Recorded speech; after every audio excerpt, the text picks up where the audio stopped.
whoever owns this has to do it. Yes, I'm doing it. So it says, oh, she's doing it. Meeting for Facebook Live. Okay, meeting is now streaming live on Facebook. On your page, Letitia, or on the campaign page?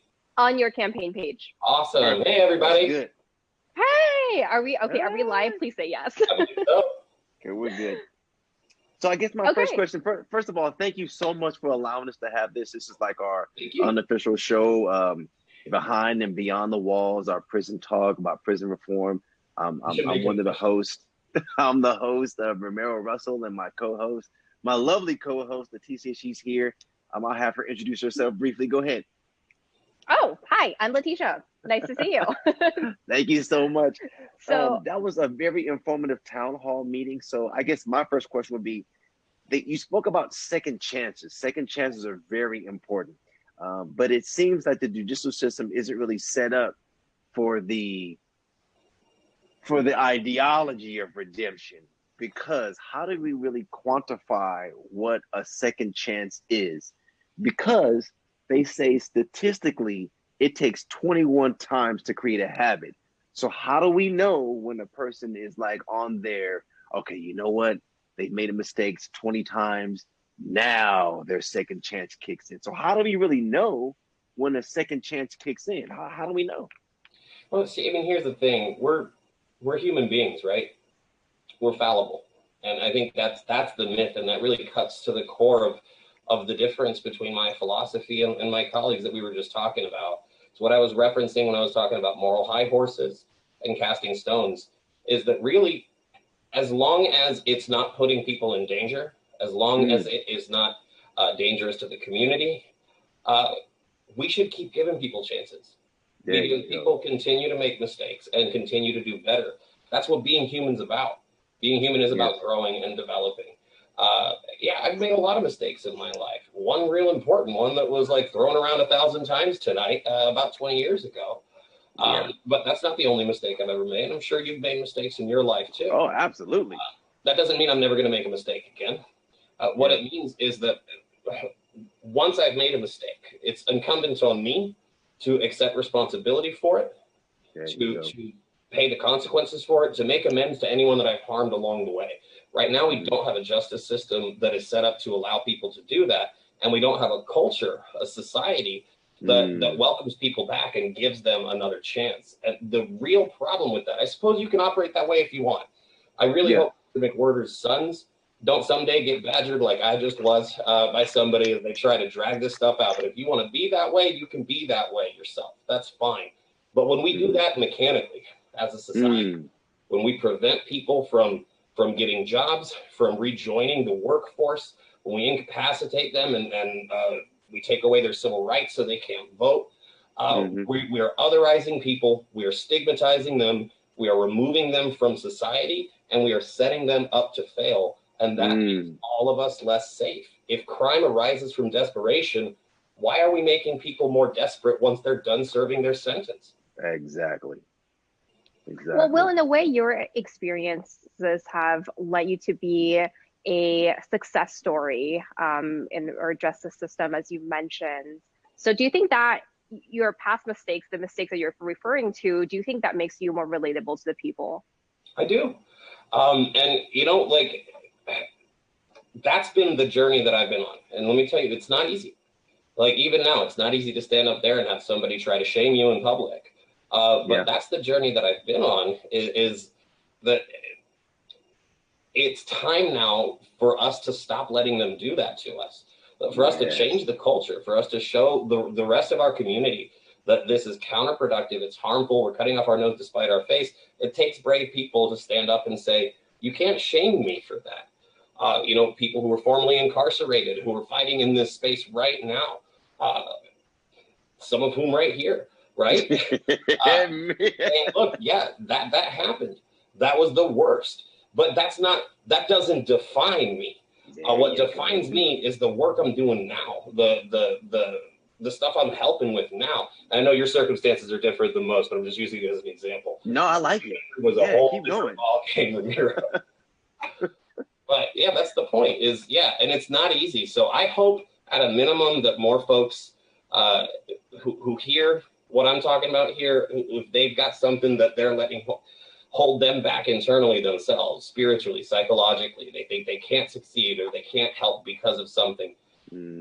Just, you can. That doesn't define you. You are more than your worst mistakes. You are more than your past, and everybody can do better. And it's incumbent on us to start treating people like that and giving them the chance to try.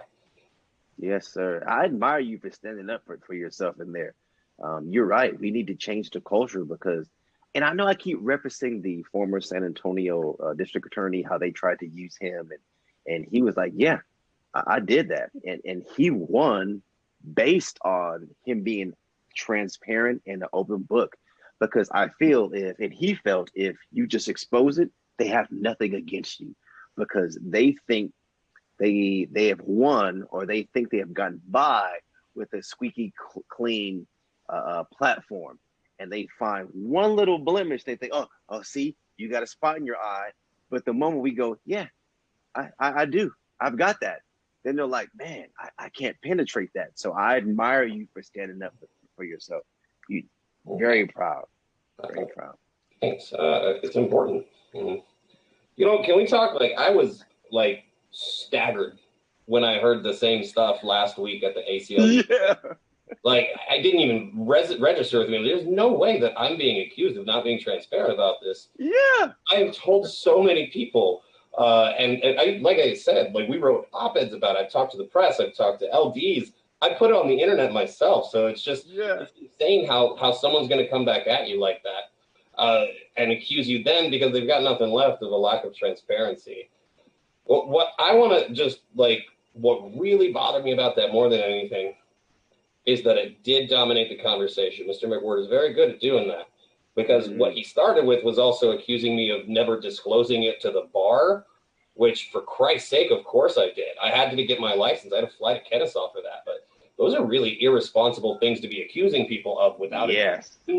And that's a huge red flag to me for a county attorney, to have the power to accuse people of crimes, to not do your homework before you go out there and make flippant accusations. That's tough on crime. That's us versus them. That's moral high horse stone casting. And that's what we're running to change. Yes. Yes, sir. Yes, do you think this will affect the remainder of your campaign? In a positive way, I think. I think so too. He's not with the program. And I meant it. Like, we've got I've got Republican allies. I've got Republican supporters. I've got folks across the aisle. We've got libertarians and independents. This isn't a message. And whatever Ms. Gunnagle was saying about this contributing to other offenses, that's not it either. I mean, what we're talking about here is broad appeal across the aisle. It's that we should treat public health problems like public health issues. We should treat criminal problems like criminal issues. And we should do that with courage, humility, and kindness to everybody that you represent as a prosecutor, the entire community. Yes, yes, sir. My last question will be like marijuana concerns. So if they pass these laws to legalize the medicinal purpose of marijuana, what are we going to do about the incarcerated inmates now who had a lowercase marijuana? That's a really good question. And that's one of the things that really bothers me about the current initiative. You know, the initiative's not perfect, and one of the big problems is that it does do a little bit to try to expunge records and redress some of these historic injustices. But one, the way it's written, it's going to be hard. The court records don't always establish those amounts within the way it was written, so it's going to be a whole lot of administrative work just to help the people that it reaches. But there's going to be a whole other segment of the community that it doesn't reach. So, I mean, the reality is there's still going to be people who have to deal with those convictions, who have to deal with those sentences, because this initiative isn't going to cover them. And that is incredibly unjust, incredibly unfair. Fortunately, so the downside with initiatives is when you have a voter initiative, the legislature can't go in and unwind it with a law, right? Yeah. But the legislature can always do more. So they could. That's a problem with the initiative. It annoys me that it didn't go far enough there. The legislature can always step in and say, you know what, we're going to expunge all records. We're going to stop. We're going to exonerate people who are in prison right now, serving marijuana-related sentences. They can always do more, and I'm confident that the legislature next year will be well comprised and interested in having that discussion. Good.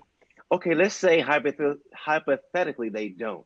So when you look at the license of the dispensaries versus the minorities who own those businesses, it's completely opposite on the spectrum, because if we look at just Colorado statistics, there's over 900 businesses in Colorado and only one is owned by an African American person. How are those licenses going to be evenly distributed amongst the people in Arizona once it gets legalized? Because it's going to pass. I really feel it's going to pass. They're not going to be evenly distributed. That's another big problem with the initiative. I mean, to be honest, like if it weren't so incredibly necessary to remove this from the criminal purview, to mitigate the massive disproportionate impact the Black and Latinx and Indigenous community are experiencing because of marijuana, if that weren't so effing important, I probably wouldn't be on board with this initiative. I would probably be like, guys, let's pump the brakes. We need to have more equity.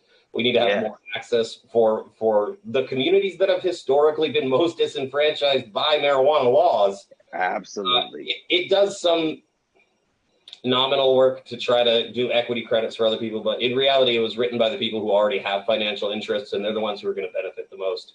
That's going to be hard to unwind. Yes, sir. At the end of the day, I'd rather be decriminalized and poor than yes, sir. have the fight on financial equity and equal income and things like that. Absolutely. Well, I don't want to take too much of your time. I know she's got a final question, but I want to just say thank you. Do you have any Facebook Live questions? I missed a couple of those last time. Oh, there you go. What questions?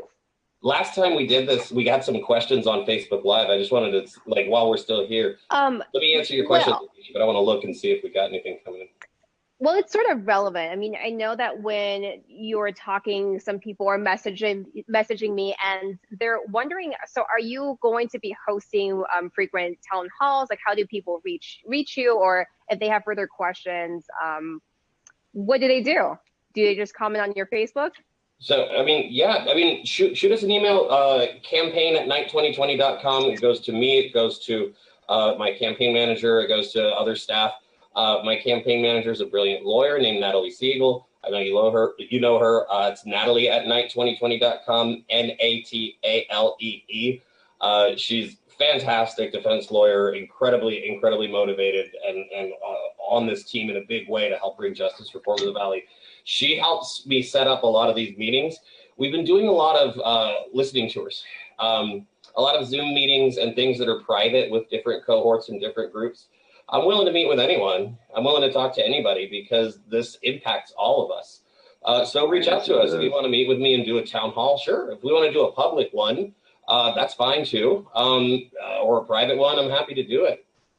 Yeah. We always love a candidate who is very accessible and transparent, and we appreciate that. And I think the only question that was texted to me that we haven't really touched upon is Sean Aiken. Well, who is that, and what is the deal with him? So Sean Aiken was my first employer. He's one of my dearest mentors.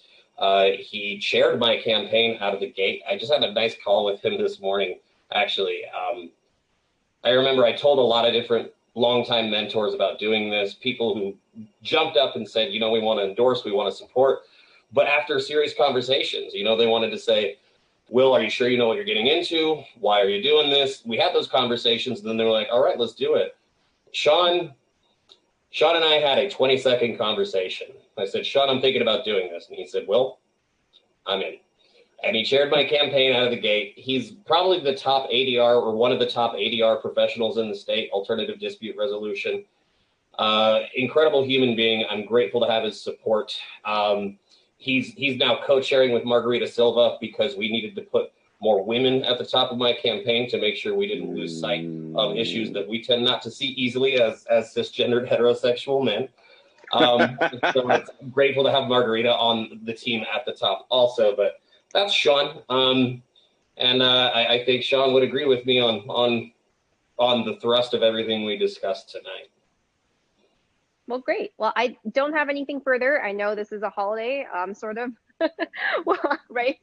I mean, oh yeah, happy Cinco de Mayo. This is there you go. Well, the Taco Taco Tuesday part. Tuesday. And I had a discussion about whether Taco Tuesday itself is an appropriate holiday, but whether or not we want you to enjoy your night. The purpose of the holidays changed over the years, but since about the 1930s, my recollection is that the purpose of this holiday has become about celebrating Mexican American culture and promoting Mexican American advancement and Latino advancement in general. So it is important. I don't want to tokenize or make light of the holiday. It's not usually the biggest holiday in Mexico either, because it really was just about a small battle. It wasn't independence like a lot of people tend to say, but you know what it is about? It's about celebrating Latino culture, particularly American culture, and it's about celebrating our struggles and our struggle to advance. So I want to point out, Maricopa County has been in existence since 1871, about 9 years after the Battle of Puebla, which is what Cinco de Mayo celebrates. In our 150-year history, we have never once had a Latino county attorney. Yeah, we have a really ugly history of disenfranchisement, of literacy tests, which, by the way, were prosecutable as felonies if you failed them. So if you were a Spanish-speaking Maricopa resident until 1971, you took your freedom just to try to vote. So I'm grateful to have Adrian Fontes. He was the first Latino countywide elected official in Maricopa history. And I can't wait to be the first Latino county attorney next year. Yeah, can't wait for that. You said 1971? 1971? 1971, since Maricopa was founded, we've never had a Black or a Latino at the head of this office. Wow. Wow. And well, it's time for more diversity. Time for more diversity. He said it's time for more diversity. Oh, 100% agree. That's a key platform. Get the community in here and let's hire some more Black and brown people. Let's hire some more LGBTQ. There you go. Some women. Let's do it. Them in charge. Yes. Well, thank you so much, Will Knight. I hope you guys have a great night. I'm off to drinking margaritas, so I will see you soon. Thank you so much. Thank you so much, sir. Have a good evening. We'll do it again. See you soon. Good to see you. Good to see you. Thank you. Bye-bye. Yes, sir.